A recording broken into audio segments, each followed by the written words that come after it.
Hormuz நீரிணைக்குள் நுழைந்திருக்கின்றன அமெரிக்காவினுடைய யுத்த கப்பல்கள். இப்படியான ஒரு பரபரப்பான சம்பவம் ஒன்று இன்று சனிக்கிழமை இடம்பெற்றிருக்கிறது.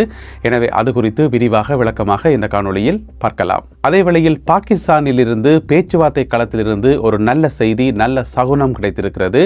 அதாவது அமெரிக்காவினுடைய துணை ஜனாதிபதி JD வான்ஸ் அவர்களும் ஈரானினுடைய பாராளுமன்ற சபாநாயகரும் பேச்சுவார்த்தை குழுவினுடைய தலைவருமாகிய முகமது பாகர் கலிபஃப் 2 பேருமே நேருக்கு நேர் சந்தித்திருக்கின்றார்கள். அது குறித்த விவரங்களையும் இந்த காணொளியில் பார்க்கலாம். தமிழடியான் வேர்ல்டு யூடியூப் சேனலுக்கு உங்கள் அனைவரையும் வருகவென அன்புடன் வரவேற்கின்றேன். வாருங்கள் காணொளிக்குள் போகலாம். ஹோர்முஸ் நீரிணைக்குள் நுழைந்திருக்கின்றன அமெரிக்காவினுடைய போர்க்கப்பல்கள். 2 போர்க்கப்பல்கள் இன்று சனிக்கிழமை நுழைந்திருக்கின்றன. இதுதான் இன்றைய நாளுக்கான மிகவும் பரபரப்பான செய்தியாகும். உங்கள் எல்லாருக்குமே தெரியும், ஹோர்முஸ் நீரிணை எவ்வளவு ஒரு பரபரப்பான, எவ்வளவு ஒரு பதட்டமான பகுதி என்று சொல்லி. அதுக்குள் எப்படி அமெரிக்க போர்க்கப்பல்கள் நுழைய முடியும்? அதுவும் நுழைந்த போர்க்கப்பல்கள் சாதாரண போர்க்கப்பல்கள் அல்ல, மிசைல் டிஸ்ட்ரோயர் என்று சொல்லக்கூடிய ஏவுகணைகளை எதிர்த்து அளிக்கக்கூடிய 2 கப்பல்கள் இன்று காலை நுழைந்திருக்கின்றன. அப்போ அந்த பகுதியில் ஏதாவது மோதல் ஏற்பட்டதா, ஏதாவது பதட்டம் ஏற்பட்டதான்னு கேட்டிங்கன்னு சொன்னால் பெரிய அளவில் பதட்டம் ஏற்படையில். இருந்தாலும் ஈரான் உடனடியாக எச்சரிக்கை செய்தியை அந்த 2 கப்பல்களுக்கும் அனுப்பியிருந்தது. இதுக்கு மேலே நீங்கள் இங்கே வரக்கூடாது, வந்தால் நாங்கள் உடனடியாக தாக்குதலை ஆரம்பிப்போம் என்று சொல்லி தகவல் அனுப்பப்பட்டது. அதுக்கு பிறகு அமெரிக்க போர்க்கப்பல்கள் என்ன முடிவை எடுத்தன அதை நாங்கள் பார்க்க இருக்கிறோம். அதுக்கு முதல் இவ்வளோ பிரச்சனைகள் இங்கால போய்கொண்டிருக்குது. பேச்சுவார்த்தையை நடக்குமா நடக்காதா, பேச்சுவார்த்தை ஆரம்பிக்குமா இல்லையான்னு சொல்லி பெரிய ஒரு பதட்டமான சூழ்நிலை போய்கொண்டிருக்கும் போது திடீரென்று அமெரிக்காவினுடைய 2 போர்க்கப்பல்கள் ஹோர்முஸுக்குள்ள நுழைஞ்சா அது எப்படி சரியாகும், அது எப்படி சாத்தியமாகும் என்று கேட்டீங்கன்னு சொன்னால் அதுக்கு ஒரு வழி ஒன்று இருக்குது.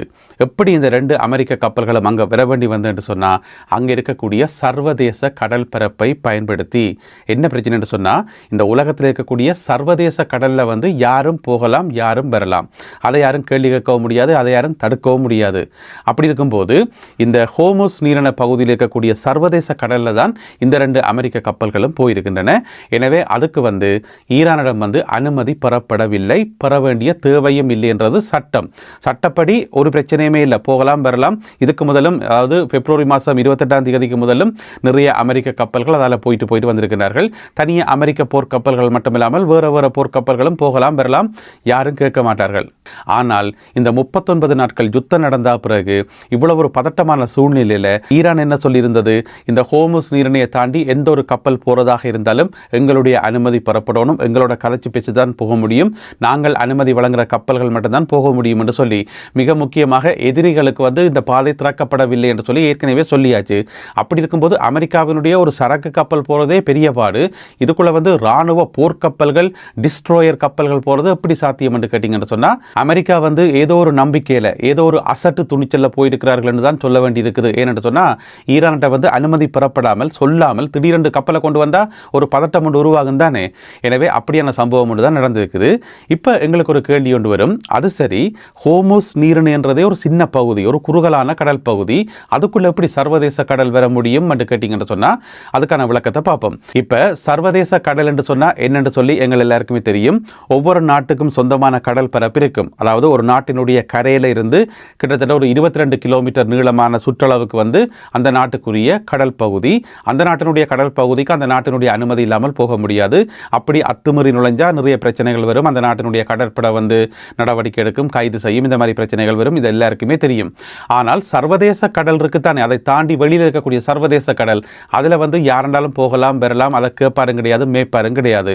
சரி, அப்படி இருக்கும்போது இந்த ஹோர்முஸ் நீரிணையில் ஒரு 33 கிலோமீட்டர் அகலமான இந்த ஹோர்முஸ் நீரிணையில் எப்படி சர்வதேச கடல் வரும் என்று கேட்டீங்கன்னு சொன்னா அதில் நேச்சுரலாக சர்வதேச கடல் கிடையாது.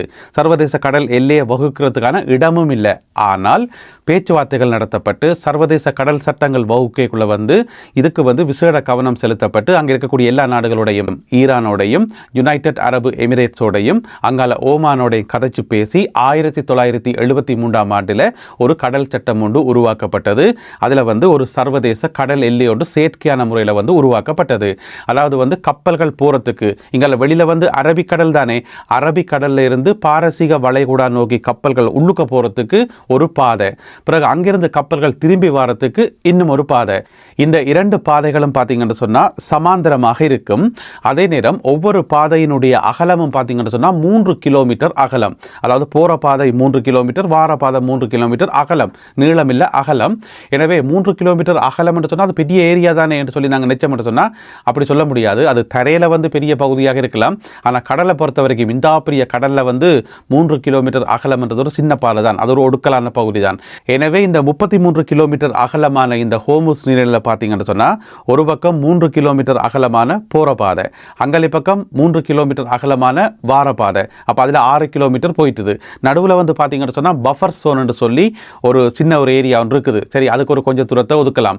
இப்படி எல்லாத்தையும் கழிச்சு போட்டு மெஞ்சின பகுதிகள் தான் பார்த்தீங்கன்னு சொன்னால் கொஞ்சம் ஈரானுக்கு சொந்தம், கொஞ்சம் யுனைடெட் அரபு எமிரேட்ஸுக்கு சொந்தம், மிச்சம் ஓமானுக்கு சொந்தம் என்று சொல்லி இந்த 3 நாடுகளுமே சேர்ந்து ஒரு இடத்துல இருந்து கதைச்சு பேசி 1973ஆம் ஆண்டில் வகுக்கப்பட்டதுதான் இந்த சர்வதேச கடல் சட்டம். இந்த பாதைகள் எல்லாமே பிறகு 1979ஆம் ஆண்டு ஈரானில் புரட்சி ஏற்பட்ட பிறகு, இஸ்லாமிய புரட்சி ஏற்பட்ட பிறகு அதில் சில மாற்றங்கள் எல்லாம் செய்யப்பட்டது, திருத்தங்கள் செய்யப்பட்டதை தவிர மற்றபடி அந்த பாதைகள் எல்லாமே அப்படித்தான் இருந்தது. எனவே 3 கிலோமீட்டர் அகலமான ஒரு போற பாதை ஒன்று இருக்குது, அது சர்வதேச கடல் பரப்பு. எனவே அதில் அமெரிக்க கப்பல்களும் போகலாம், யாரெண்டாலும் போகலாம். அந்த ஒரு உரிமையை பயன்படுத்தி, அதாவது ஃப்ரீடம் ஆஃப் நேவிகேஷன் என்று சொல்லி அதை சொல்றது, அந்த ஒரு உரிமையை பயன்படுத்தி தான் இன்றைக்கு அமெரிக்க போர்க்கப்பல்கள் போயிருக்கின்றன. அது போனது பிரச்சனை இல்லை, சாதாரண நாட்களில் போனால் ஒரு பிரச்சனையுமே இல்லை. இப்படியான ஒரு பதட்டமான சூழ்நிலையில் போனதான் இன்றைக்கு மிகுந்த பரபரப்பை உருவாக்கி இருந்தது. அதுக்கு பிறகு ஈரான் சொன்னது, சரி வந்ததான் வந்துட்டீங்க, பிரச்சனை இல்லை, உங்களுக்கு உரிமை இருக்கிறதுன்றது ஓகே தான், ஆனால் இதை தாண்டி அங்கால வர வேண்டாம், இப்போ இருக்கிற பிரச்சனை வரக்கூடாது, வந்தால் தாக்குவோம் என்று சொல்லி ஈரான் சொல்லிட்டது. அதுக்கு பிறகு உடனடியாகவே கப்பல்களை திருப்பிக் கொண்டு அந்த 2 அமெரிக்க கப்பல்களும் அரேபிய கடல் நோக்கி சென்றதாக சொல்லப்படுகிறது.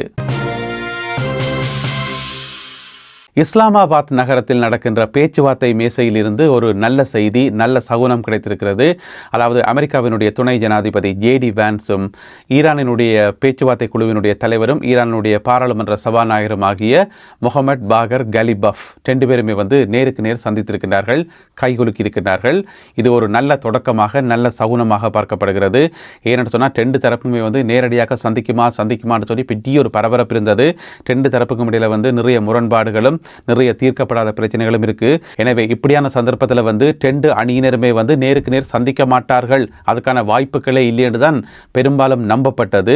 அதாவது ஷட்டில் டிப்ளோமசி என்று சொல்லப்படுகின்ற முறையில் அதாவது ஒரு அறையில் அமெரிக்க குழுவினர் இருப்பார்கள், இன்னும் ஒரு அறையில் ஈரானிய குழுவினர் இருப்பார்கள், நடுவில் மீடியேட்டராக இருக்கக்கூடிய பாகிஸ்தான் குழுவினர் 2 தரப்பினுடைய கருத்துக்களையும் மாறி மாறி பகிர்ந்து கொள்வார்கள். இந்த தகவலை அங்கே சொல்வார்கள், அந்த தகவலை இங்கே சொல்வார்கள் என்று சொல்லி இந்த முறையில் தான் பேச்சுவார்த்தை நடக்கும் சொல்லலாம் சொல்லப்பட்டது. ஆனால் இப்போ பார்த்தீங்கன்னு சொன்னால் 2 தலைவர்களுமே நேர சந்தித்து கைகுலுக்கினது உண்மையில ஒரு வரவேற்கப்பட வேண்டிய விஷயம், மகிழ்ச்சியான விஷயம், நல்ல ஒரு சகுனம் என்று சொல்லலாம். அந்த ஒரு பழமொழி இருக்குது ஆங்கிலத்தில் well begun is half done என்று சொல்லி, அதாவது நல்ல தொடக்கம் பாதி செஞ்சு முடித்ததுக்கு சமம் என்று சொல்லி. எனவே இது ஒரு நல்ல விஷயமா பார்க்கப்படுது. இப்படியே கதைச்சு பேசி இருக்கிற பிரச்சனை எல்லாத்தையும் ஷோர்ட் அவுட் பண்ணி போட்டு ஹோர்முஸ் எல்லாத்தையும் திறந்து விட்டால் ஒரு பிரச்சனையுமே இல்லை. எனவே என்ன நடக்க போகுதுன்றதை நாங்கள் பொறுத்திருந்தான் பார்க்கணும். பேச்சுவார்த்தைகள் சுமூகமாகவும் நல்ல முறையிலும் போய்கொண்டிருக்கின்றன என்று சொல்லி பாகிஸ்தான் ஊடகம் ஒன்று செய்தி வெளியிட்டிருக்கிறது. பாகிஸ்தான் ஆங்கில ஊடகம் ஒன்று செய்தி வெளியிட்டிருக்கிறது. மற்றபடி மேலதிக விவரங்கள் சொல்லப்படையில் என்னென்ன விஷயங்கள் பேசப்பட்டன, ஏதாவது இணக்கப்பாட்டுக்கு வந்தார்களா என்ன என்று சொல்லி மேலதிக விவரங்கள் வெளியாகல. இருந்த போதிலும் கூட நல்ல முறையாக பேச்சுவார்த்தைகள் போய்கொண்டிருக்கின்றன என்று சொல்லி தகவல்கள் வெளியாகி இருக்கின்றன. மேலதிக தகவல்கள் கிடைக்கின்ற போது அடுத்த காணொலியில் அவற்றை விரிவாக பகிர்ந்து கொள்கின்றேன். இந்த நேரத்திலேயாவது அமெரிக்க ஜனாதிபதி டொனால்ட் ட்ரம்ப் அவர்கள் கையை காலை வச்சுக்கொண்டு சும்மா இருக்கலாம் தானே, இருக்க மாட்டார். இன்றைக்கு சனிக்கிழமை தன்னுடைய ட்ரூத் சோஷியலில் பெரிய ஒரு பதிவு ஒன்று போட்டிருக்கார்.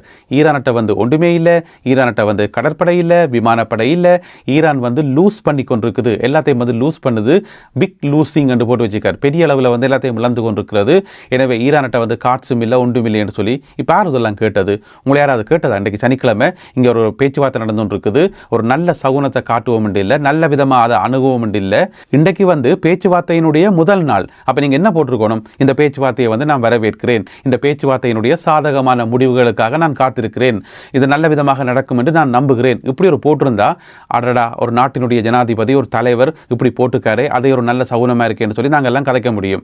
ஆனால் இன்றைக்கும் வந்திருந்தோண்டு ஈரானை அழிச்சிட்டம், கடற்படை இல்லை, வான்படை இல்லை, விமானப்படை இல்லை என்று சொல்லி ஈரான்கிட்ட அதே புராணம் தான், கடற்படை இல்லை, வான்படை இல்லை, தரைப்படை இல்லை, ஒன்றுமே இல்லை என்று சொல்லி ஆரோ கேட்ட மாதிரி பந்தி அழி வச்சுக்கார். எனவே அந்த கருத்து சர்வதேச ஊடகங்களில் கண்டனத்துக்குள்ளாகி இருக்கிறது.